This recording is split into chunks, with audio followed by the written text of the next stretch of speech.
Hello and welcome to Politics Today. I'm Farooq Patafi.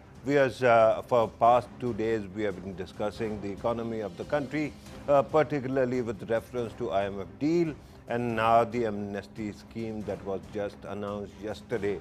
We are going to do exactly that today as well. And there are other ideas that are being floated in the media by the opinion leaders that maybe it is time that all political parties come together and agree on a charter of economy. At least we can agree on the fundamentals of economy. Today we are going to talk about all these matters and more.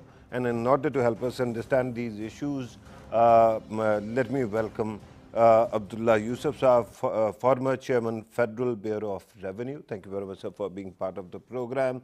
Next to him is Faisal Fateh, a regular in this show, an economist. Thank you very much, sir, for being part of the program. An economist with an emphasis on capital markets. Let me emphasize that. Next to him is Faheem Sardar Saab, who is an economist with an emphasis on banking. Thank you very much, sir, for being part of the program as well. But while you have your expertise, you will be asked to comment on everything that I'm going to ask, right? Abdullah Yusuf Saab, let us start with the amnesty scheme. It is the 14th amnesty scheme that this country is seeing. This time, you had to cancel the previous one to start a new one. So what do you think is going to happen? What can we achieve through this, and what is different this time? Okay, what I would like to actually say is that, as you have mentioned, we've been having these amnesty schemes in the past, and unfortunately, they have not achieved those desired objectives. We just collect certain amount of revenues, and the main objective, our objective is to basically broaden our tax base and substantially increase that, because we do have that potential, and at the moment we are not really having all those potential taxpayers in the list. So this particular amnesty scheme now, it is basically trying to once again get people on board. So whether you are having your assets and properties within the country or outside the country, you are being actually given this opportunity to come up, declare them, pay this tax, 4% for your local assets and 6% for your overseas assets, and that then will be actually accepted. You know, it's like from black economy to white economy. Right. And or that informal to formal. Formal, actually, yeah. Exactly. And that really is something which is of great help, I would say, to those potential people who should actually be on board. But will they, sir? Now, that is the point, and that's the question. Because, as I said, in the past, historically, we haven't really achieved those objective targets. Right. Now, in my view, again, if we are just going to rely on this, you are not going to achieve your overall objective, which is that substantial enhancement of your taxpayer base, which is primarily going to be actually managed through systematization, through automation. Right. And CNIC is your sole identifier. On this basis, whatever is your information from all economic activity sources, you are supposed to collect that information. Abdullah Yusuf, thank you very much for raising this point, because I remember distinctly past 3 finance ministers saying that our CNIC number is going to replace our NTN numbers, but it doesn't seem to happen. What is stopping them? This is what I'm saying, that this is the now issue we have. The change is inevitable. Yeah, but from the can you national explain point of why view. we have stopped? Well, we are not actually, you see, it's a matter of implementation. Right. We have a lot of information. NADRA, for instance, has a huge lot of information. It does. And we are supposed to actually get that information and implement it. move forward. Right. And that is what we are not able to do so far. Right, sir. But let me bring in Faisal Fateh as well, your comment on amnesty scheme. Especially one thing is for sure. It is another form of carrots that we are introducing. And the problem is that previously, whenever we came up with carrots, we forgot to use the stick afterwards. What is the assurance this time it is going to be different? Okay, look, it is the 14th, right? I think it's the 14th amnesty scheme, right? So of course, I hope you're talking about the amnesty scheme because today is 15th otherwise. Okay. We didn't have those many stakes, right? And because the credibility, if you look all over the world, right? Like Indonesia did almost, I think, so 4 amnesty schemes. The one amnesty scheme after maybe 10, 15 years. And the government is not relied upon those amnesty schemes to get revenue. Okay. Again, this time again, we have a shortfall of around 400 billion rupees in our revenue. Right. So the amnesty scheme and why we wanted it before the budget was to get some kind of a plug in that revenue shortfall. Right. Our amnesty schemes are mostly to get that revenue out of it. Right. Internationally, amnesty schemes are not like that. Okay. Okay. They're meant for documentation? They meant for purely for documentation, right? And if you But Finance Minister this time said, while launching this, that this time we actually want to go for documentation. Well, I think what's different this time is that the stick thing you have talked about, they have said that if you're not going to declare the assets, and if the government finds out, it's going to confiscate it, right? Okay. You will not be given a chance to pay tax on it. All right, the whole property will get confiscated. Right. And second thing is this amnesty scheme, it is prolonged, it is for almost 1.5 years. Not this one, the previous one. This one is also, I think, so it is for... No, it is. But is it for 1 year? June 30. Yeah, June 30th is the date. Okay. Yeah. Okay, I think originally they said that they're going to take it for... Okay. So if it is June 30th, I don't think so that you will be getting that much revenue out of it. Okay. Because June 30th not even documentation? Like June 30th is what, 1.5 month? Yeah, but it is end of the fiscal year. Yeah, but again, you have to file all the documents, you have to send your money. You are talking about bringing that money from outside of Pakistan into Pakistan. No, you're not supposed to bring money from abroad to here. If you have money in your in Pakistani bank, it is going to be 4%. If it is abroad, it is going to be 6%. Right? Yeah. So even to file for that and even deciding what rate would be, what rate of dollar would be, how to decide the value of that property. Not a big deal. Trust me, it can be done in 5 minutes. Trust me, to send a payment through State Bank to FPR and then getting it back, that is 3 to 4 weeks process. Okay. For those people, I know few people who went. And you can start on 30th. Yeah. Of June. I mean, you file the papers and you're done. Okay. It is not your lookout then. Okay, let's stop going into circles. I would just say. No, I'm not going into circles. I'm just chasing you. You are going into circles. Okay.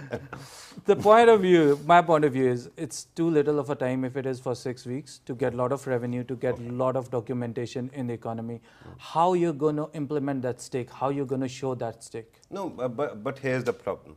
When you say that you are going to introduce an amnesty scheme, it is for this period. Right. After that, when it ends, I'm going to do this. Right. And then you are supposed to follow through on that threat. But if you haven't done it for 13 times, right. I mean, I'm going to be emboldened. I'm going to say, okay, there will be a 15th. Then I will perhaps declare, right? This is the biggest concern right now. And one complicating factor is that the previous government, while it was going, I mean, in the last month, they introduced the amnesty scheme. Again, because it was for revenue collection. No, it wasn't. It was merely for actually creating some kind of space.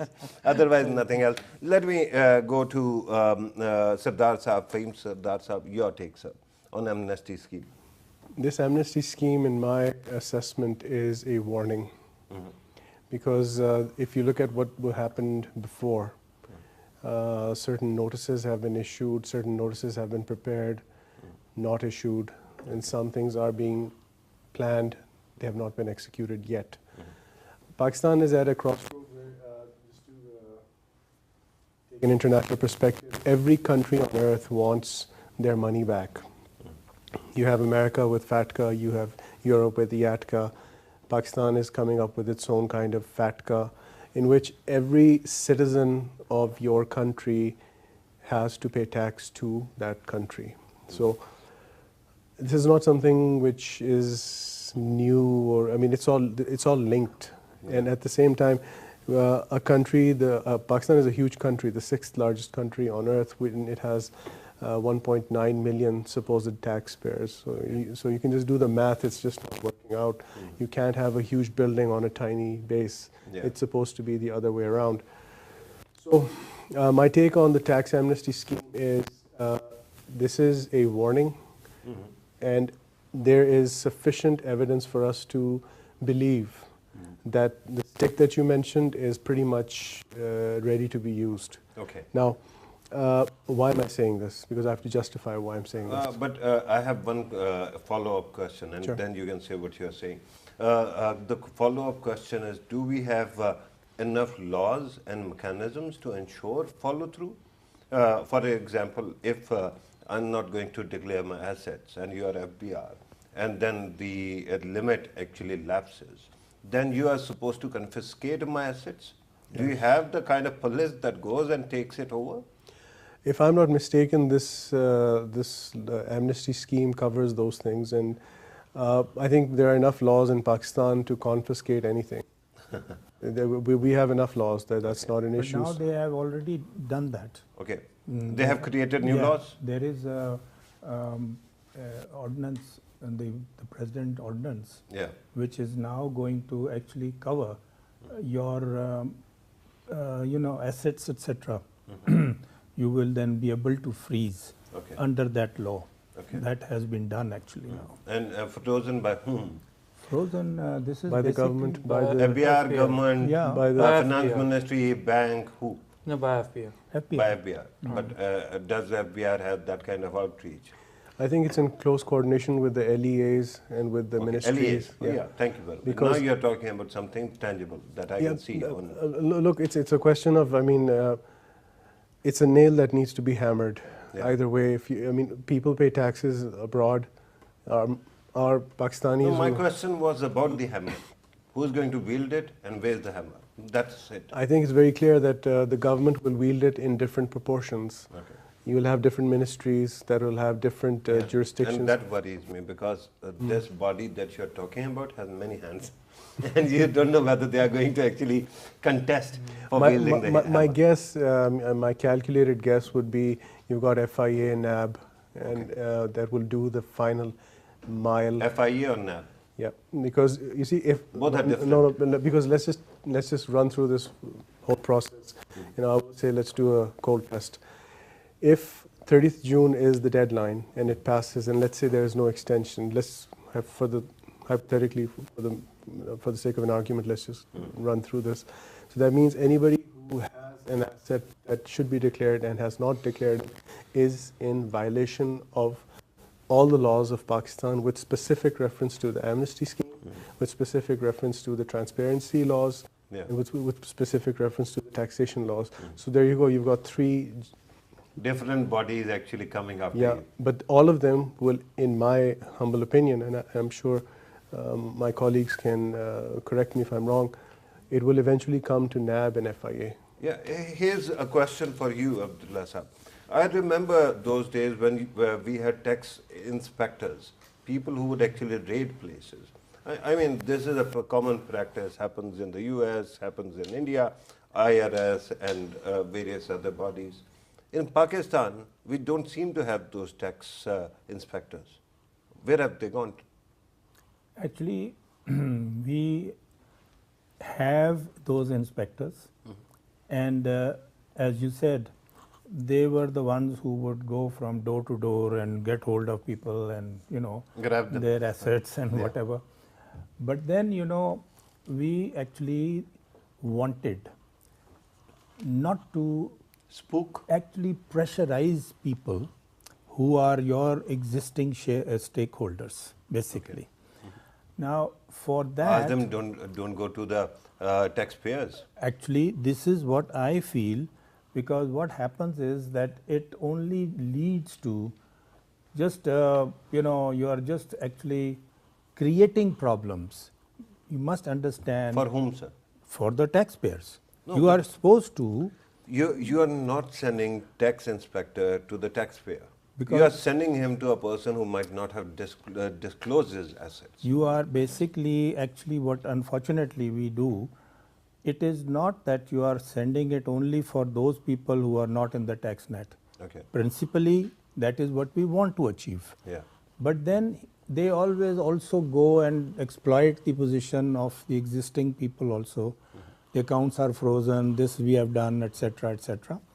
Now, these kind of things are not in the interest, I would say, of the country. Okay. Because you have, there are, I feel, in my view, three major stakeholders in this effort of trying to mobilize the revenues. So, one is your government. okay. They have to actually have the maximum. Number two is your taxpayer, Okay. who has to be facilitated Right. so that he actually is attracted to further invest, bring more investment, because when you are going to have much more investment, you are going to actually then create that employment and then income and then taxes, Naturally. that they you are supposed to collect. law-abiding citizens who are Exactly. actually contributing to So economy. that is the other stakeholder, number two. And number three stakeholder that in my days that I thought we should also encourage is your own people, your employees. Okay. And we try to also facilitate them by actually doubling their salaries. Oh, right. That was a totally exceptional situation in the government. Okay. So that was predominantly to try and encourage them also. To motivate them. To motivate them that, look, we have to deliver, you have a responsibility, and you have to make sure that you are going to contribute. So all this effort is basically to try now to expand your taxpayer base substantially. Right. And that has to be achieved, because without your actual tax, the potential taxpayer being in the net, how will you collect the taxes? Okay. That is true. But Faisal, the question right now is, if the fear is that a tax inspector is going to spook the existing taxpayers, why not create an oversight mechanism? Why not create better laws where you forbid them to go and harass such people? And why not create a helpline rather than giving up on the idea of people who go and get what is due? I think so. We have a lot of space. First of all, you have so much data available with you. Paral has so much data available with it. State Bank has it. Banks have it. Paral has it. Nadra has it. Paral has it, but are we using Paral's No. data? The issue is, and it's not just Pakistan-centric issue, right? Yeah. Let me be very, even in first world country, even in America, one agency doesn't talk to another agency, right? And if you want them to talk, you have to create a third agency. Okay. All right? Yeah. And the model that we see, like the latest example, what is happening, it's not specifically tax related, but what's happening in first world countries, what's happening in America. They have given that to private sector. So there's a company with the name of Bonjo. Okay. And what they are doing is they are getting all that data even from social media. It's not just specific from all this, all right? Even from feed coming from these safe city projects and stuff like that. And they are compiling that data. And you have enough computational power right now to get the patterns out of it. You don't need inspectors and give them a blanket check. So you'll have to spy or hire a private eye to spy on your citizens to get the data. You already spying. Look, I mean, no, wait. You're talking about cameras. This is where we are going wrong. Okay. We are talking about the data you already have. Okay. All right. So why do you need cameras? You have banks, their database. Okay, that was, let me put it this way. What they are doing is they are using it for law enforcement. Okay. So in America right now, they can, whenever a child is get abducted, using that system by Bonjo, they can recover it within 15 minutes. Okay. But what I'm trying to give you example of, that is something a private sector can do. It can bring all the data, Okay. Yes, we don't need, but we need data from FIA, we need data from airlines who is traveling abroad. Okay. We need data from banks who is having 3 credit cards, limits up to 500,000 rupees or more, right? We need data from your property dealers. All of that data, once that is combined, you have the computational power to see the patterns, to identify the people who are supposed to be paying taxes. And so I've been hearing for past 10 years. What is stopping us? That requires a lot of spending on infrastructure, that requires a will, that requires a vision. If you are going back to inspectors, to be very honest, again, that is what we have experienced. Hang on. I'm all for automation, but Right. let's face it, machines are not going to raid your house or mine. Of course There not. will have to be some law enforcement agency. Why not give it to FBR rather than giving it to police or somebody else who doesn't even have the context and might use, I mean, you're asking somebody to hold their hands and they end up breaking them. You don't want that kind of situation either. FBR whole incentive structure for FBR officers. Yeah. And there are no more field officers, not that many field officers. It's based on how much recovery can they make. Okay. Right. So once you announce the amnesty schemes, those people who declare in amnesty schemes, you cannot recover from them. Okay. All right. So what is left are those people who have been paying their taxes at the due time, following the law. Right. Okay. So you keep on opening their audits. No, there is no you're incentive. missing a third tier. People who are rich and yet not paying. And there is no incentive for FBR to go after them. Why not? Because you haven't created that structure. If you bring more incentive How to create that? You can stop the incentives, giving them incentives by doing recoveries through those people who are already taxpayers, and incentives should be more from those people who are not, who don't even have an NTN. Okay. But come on, look at the culture as well. I don't want to go there, but half of your assembly gone doesn't there have already. an NTN, and like you don't need tax inspectors at this stage to Why go. don't you want to go there? Because I think with tax inspectors, you No, still... you said half of your assembly is not paying taxes or don't have NTN. Because it's like Why a don't writing. you want to go there? Well, it's like a writing on the wall. No, right? it is, but go there. Right. We have to, look, if you and I are paying taxes, if anybody is paying taxes in this country, Right. then everybody who has to pay taxes should pay taxes, right? And That if somebody is not paying it, we have the right to ask them why My not. simple point is you don't need inspectors specifically giving them blanket powers Okay. to reach these people who are not So paying taxes. rely on automation and Rely buy on some automation, drones. get the leads. No. Get the leads and then send the ground teams. Okay. Don't send the ground teams to assess whether this property, And what who's is going the to be the value. ground team? That is, of course, you can have from FPR or any third party. Okay. Sir You might can be- you can have a credit shark as well, who will go and sit inside the lobby of your house and say, "Give me money, or I'm going to not go away." Right? Yeah, something like that. Okay. Do you agree with that dystopian kind of an approach, Faheem I was Sardar? just enjoying the discussion. I was like, look, there's this one word which we, I think, we talk about it and we need to hammer it again and again. It's called governance. Okay. We just need to revamp the governance structure. Pakistan is a big country. Pakistan is a big data country. Pakistan. Can I add to the word that you want to hammer? One more word: imagination. Imagine. We need, big thinking as well, right? I mean, you have all the tools, We have but all- somehow you don't have the imagination to connect them.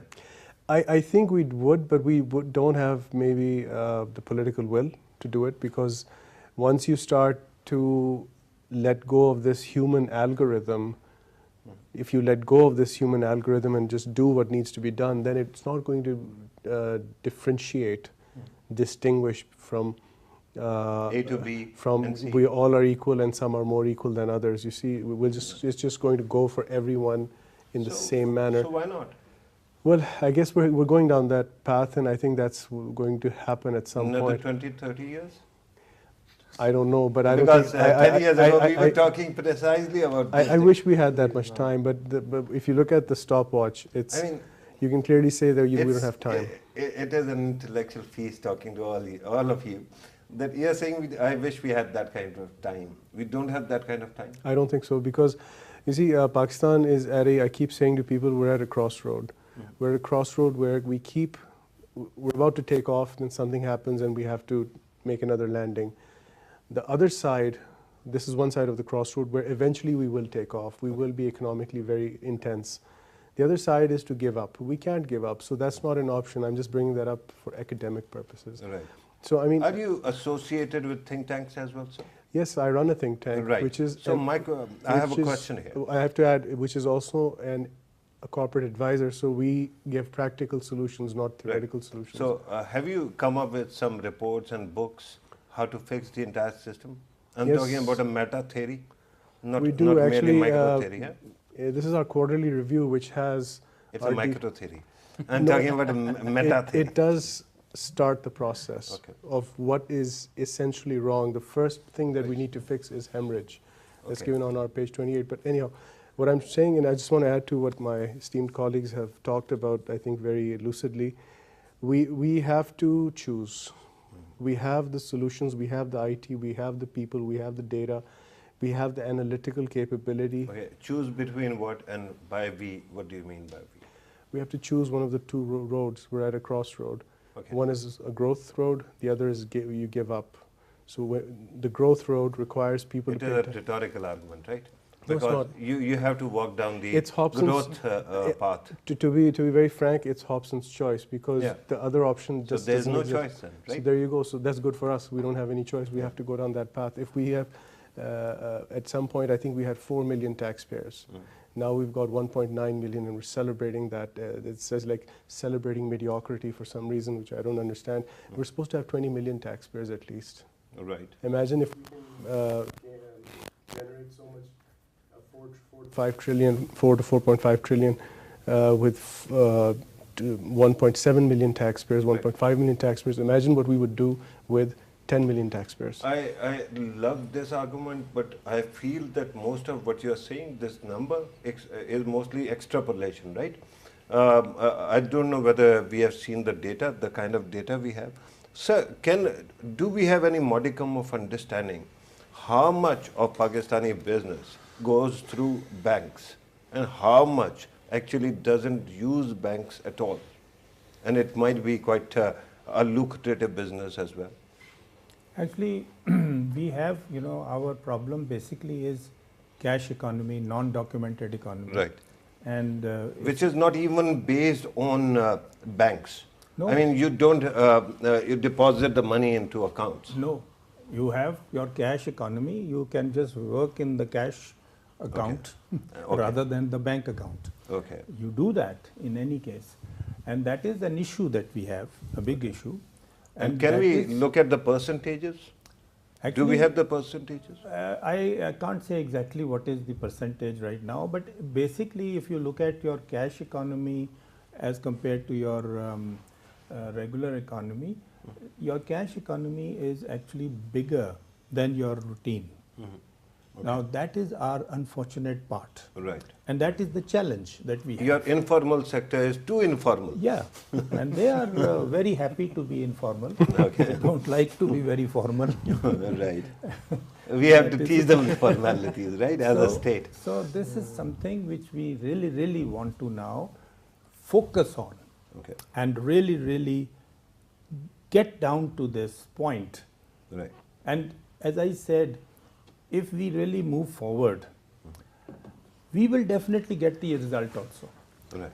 Because it's this information that we are already having to a large extent, So, but we do also need to do more to get some more information as well. okay. And then you have to have an institution, a body. Now, for instance, this PRAL, which is there in Yeah. the FPR, they are having a lot of handicaps, I would say, and they are not able to deliver. How? Why? Because they are having constraints on technology. You want to really, really have a lot of system, computers. computer system, which then will actually enable you. Maybe a neutral network. Exactly. I feel that if you can actually And you can help in that, right? I feel that if you can get NADRA on board, in my view, they have a lot better actual information and the technology part. And sir, imagine my frustration, and I imagine yours, that the previous finance minister the minister before him, the minister before him, and 5 ministers before him have been saying exactly that. But why is it that Nadra has not been actually commissioned to help here? Actually, they have to really, this is what I'm saying, that you have to focus and you have to then decide and then get the implementation. We unfortunately have not been able to do that so far. We do talk about it. All 5 prime ministers so far in the past? We have actually recently? not really been able to implement this whole thing, because again there is also an issue of I don't know, vested interest, because when we are going to do this, this is all across the board. Right. Without you can get hold of him but leave him, it has to be done across the board. Right. If you are coming into that base of minimum income, then you are supposed to pay your taxes. Okay. So you have to really now decide on this matter and focus on this issue and then implement this issue and get the output also. By the way, we say that if you use machines as a yardstick to decide who pays and who doesn't, it is as if they are communist and they're not going to differentiate between people. It is very easy to insert algorithms to create exceptions. You can, create exceptions for 5 people, 10 people if you want to. So I think that people, those who are stopping this project from moving forward, might have some other interest. Not that I might actually fall in the category as well. Faisal, I want to actually move on and I want to talk about IMF's program. But if you want to actually add to what was said, please go ahead. No, that's okay. Let's move on. Now, dollar has further appreciated against the rupee. Do we have any idea where it is going to stop? It's really bad to speculate. And you represent capital markets. Yes, and speculation is not good. I'm not going to do that. It doesn't help. Give me a lowdown. Give me an estimate. I can give you the other side of the picture. Look, we have already devalued the rupee enough. Okay. More devaluation won't help you. All right, and this is what the part of IMF program I don't understand at all. On one hand, you want 80 billion rupees of more subsidy, because the thinking is with devaluation of rupee and the hike of interest rate and 400 to 600 billion more in taxes, you will have lot more people going below the poverty line. Right. And Hafiz Pasha Saab has actually said something of that sort today. Right. With 80 billion, you want from 100 billion to 180 billion increase in your that income support program. Right. And again, the thinking is people will go below poverty line. On the other hand, you want to have a market-based dollar which might spend it into a tailspin, God knows. Yeah, but you cannot spend more dollars to actually shore up the price of rupee. This is the argument. The state of Pakistan has been throwing away money just to stabilize rupee against dollar. I think so. Still, State Bank could have open market operations. They could still inject money. They can manage. My understanding is we don't have interbank rates, but you can still have market operations to stabilize currency. Yeah, but my understanding is that idea of upper limit, lower limit is gone. Yeah, that is gone. No more there. So now it's free floating. I think that will have a lot of external variables to the price. I love it when in the middle of program people start adding more variables to the discussion. But sir, do you have any idea where it is going to stop? 146? I think so. It would be again. Not to speculate, I think so it would stop at 148, 150 purely speculatively. It will have no benefit at all. I think so. It would be worse off because you're going to increase the electricity prices already, and 41% of your mix is on foreign fuel, on imported fuel. So you will further have to increase your utility prices. And if you're taking away all these subsidies, and you won't be able to give any kind of a subsidy to your exporters. or maybe even to manufacturers, your growth rate is going to come down. But here's the thing. If you're saying that you are not going to give subsidies, the only reason is because there is shortfall, right, in revenue generation. There is a deficit, so to speak. Money that is spent by the government, especially PSDP, ADP, similar the kind of developmental expenditures, a lion's share of that goes into a wasteful expenditure, like buildings, like maintaining workforces, like maintaining their vehicles. Look, who is going to actually cut down on that fact? Look, if you do that, maybe you don't need to remove or dismantle the subsidies that quickly. Look, the deficits, when we talk about deficits, 360 billion to PIA, okay, 187 billion to steel mill, right, per year. Yeah. Right?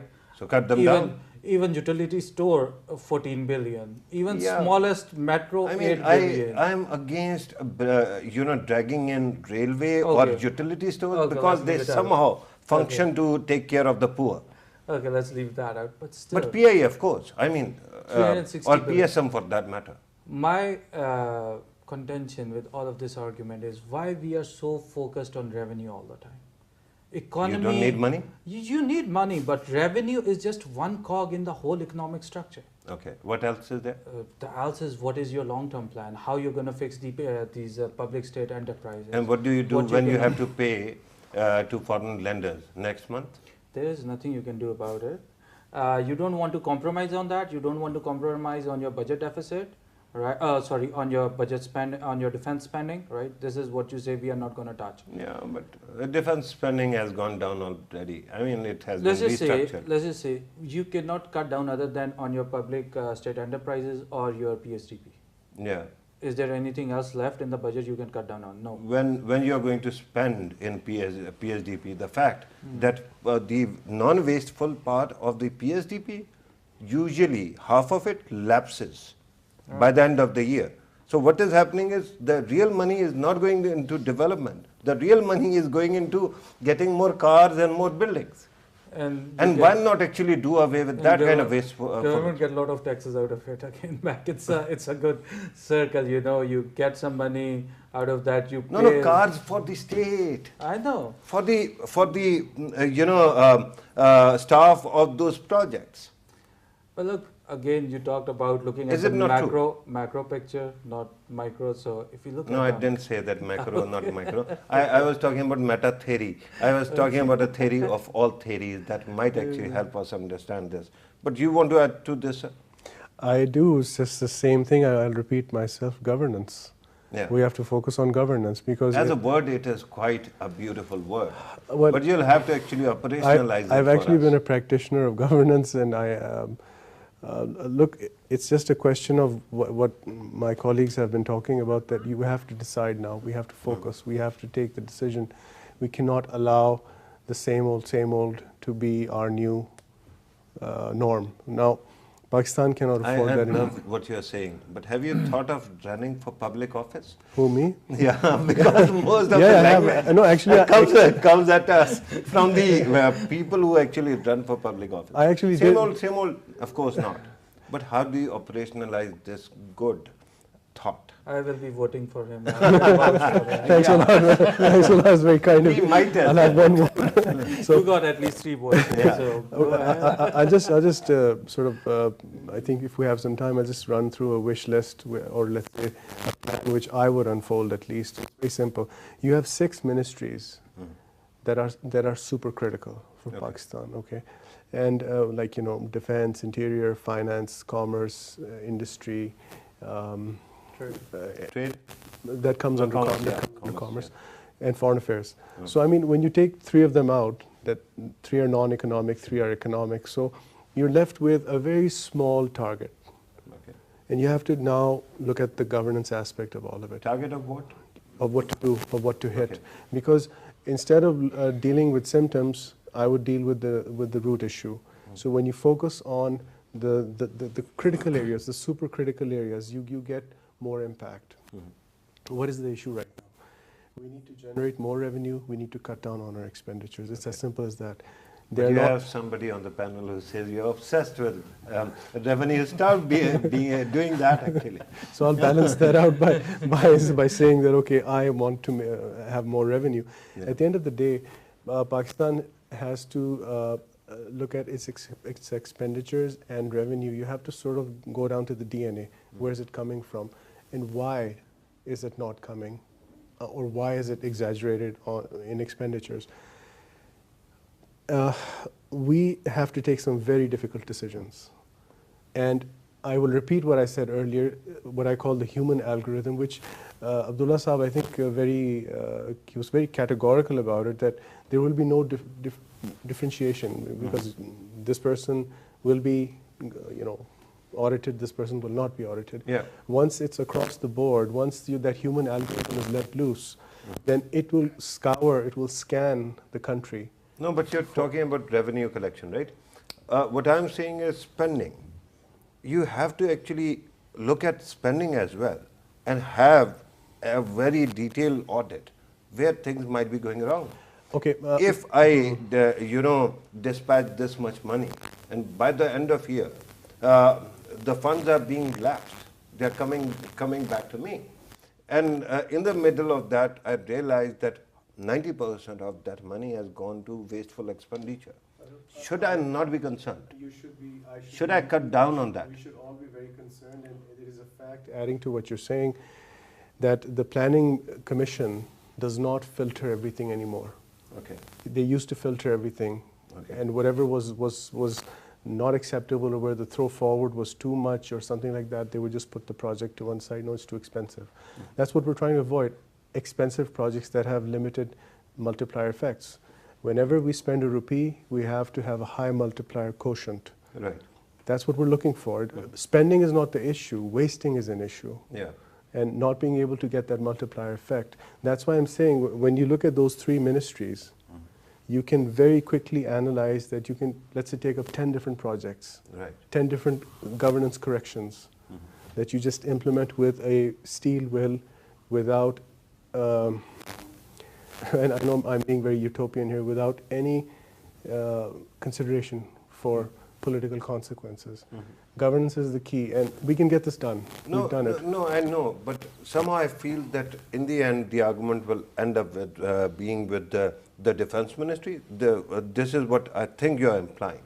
My concern is that a country which is surrounded by the rough neighborhood and which has very interesting history, somehow on autopilot we end up talking about defense or correction in defense sector. Nowhere else. I mean, come on. Yeah, your Prime Minister, your NAB is investigating actually. Your Prime Minister has mentioned it. Many projects, mega projects, where money went for other reasons. Where are we going to actually, when are we going to actually focus on that? Allow me to flip that. Allow me to flip what you just said, not disregard what you just said, just flip it around. I think that's a good start, because economics has to be designated a national cause. Yeah. It has not. We're going to designate, but not at the cost of national safety. Of course not. Of course not. It has to be part of that whole construct. In order to fully flip that, we'll have to do another program. I'm told that we have run short of time.